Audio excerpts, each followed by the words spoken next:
caso de esto que ocurría el domingo último, la tragedia que enluta a tres familias luego del temporal.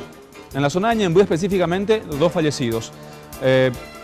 Encontraron el cuerpo de Marta Garcete, la ex fiscala, por un lado, y de Albino Larrea también ya en la zona de San Antonio. Nos referimos al primer caso, donde hubo también una especie de entredicho que se generaba posteriormente entre agentes fiscales.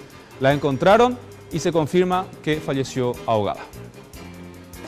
En este sitio empezó todo. Por debajo del puente, Marta Garcete era sacada de una camioneta por la fuerza del raudal y comienza un recorrido de por lo menos 14 kilómetros hasta llegar al río Paraguay, donde esta mañana fue encontrada. La intensa búsqueda culminó después de casi 72 horas a la desaparición.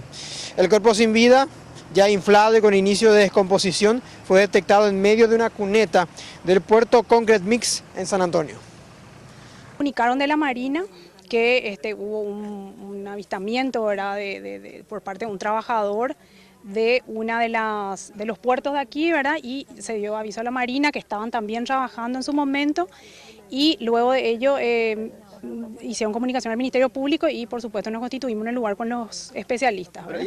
Familiares llegaron hasta el lugar y reconocieron a Marta y se hicieron los procedimientos de rigor como la inspección del cuerpo y el levantamiento, pero antes se le trasladó hasta la morgue para revisarse 2 heridas que encontraron.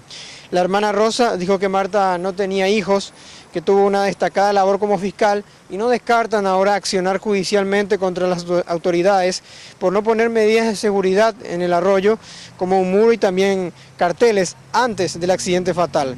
También criticó a los pobladores por su tibia reacción ante esta situación. Que incluso son culpables los vecinos, porque vivían en los alrededores y no se tomaron las precauciones. Porque si vos estás viviendo al lado de un arroyo donde está muriendo gente, como persona ciudadana que vivía en los alrededores, algo tenían que hacer. Así que culpables hay muchos, pero ahora para nosotros como familia es muy tarde. Según la fiscal Claudia Aguilera, la mujer falleció por asfixia, por sumersión, y a las 15 horas ya se entregó el cuerpo a los familiares.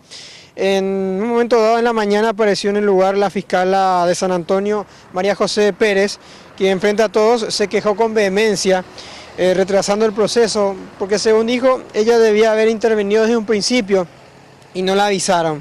Pero luego de una pequeña discusión con la fiscal Aguilera, finalmente fue esta última la que cerró el caso del hallazgo del cuerpo. Ya tractores iniciaron la limpieza del canal que está colmatado de basuras ya antes del accidente, y el Ministerio Público pidió explicaciones a la municipalidad del por qué el lugar no tuvo mejoras y medidas de seguridad. También el esposo, el viudo de la mujer que conducía el vehículo y se confirmó su muerte ya en el día mismo del accidente, no descarta tampoco accionar ante las autoridades de la Fiscalía para poder dar una solución ya de las autoridades municipales, y cuestionó la instalación de estos carteles, que por un lado es correcto, por el que llama la atención y la alerta a los conductores en no transitar en este lugar, pero sí cuestionó la forma en que se colocó de que cualquier otro raudal o una correntada muy fuerte puede finalmente destruir este cartel o sacarlo del lugar. Sergio Valdés, Reguerani.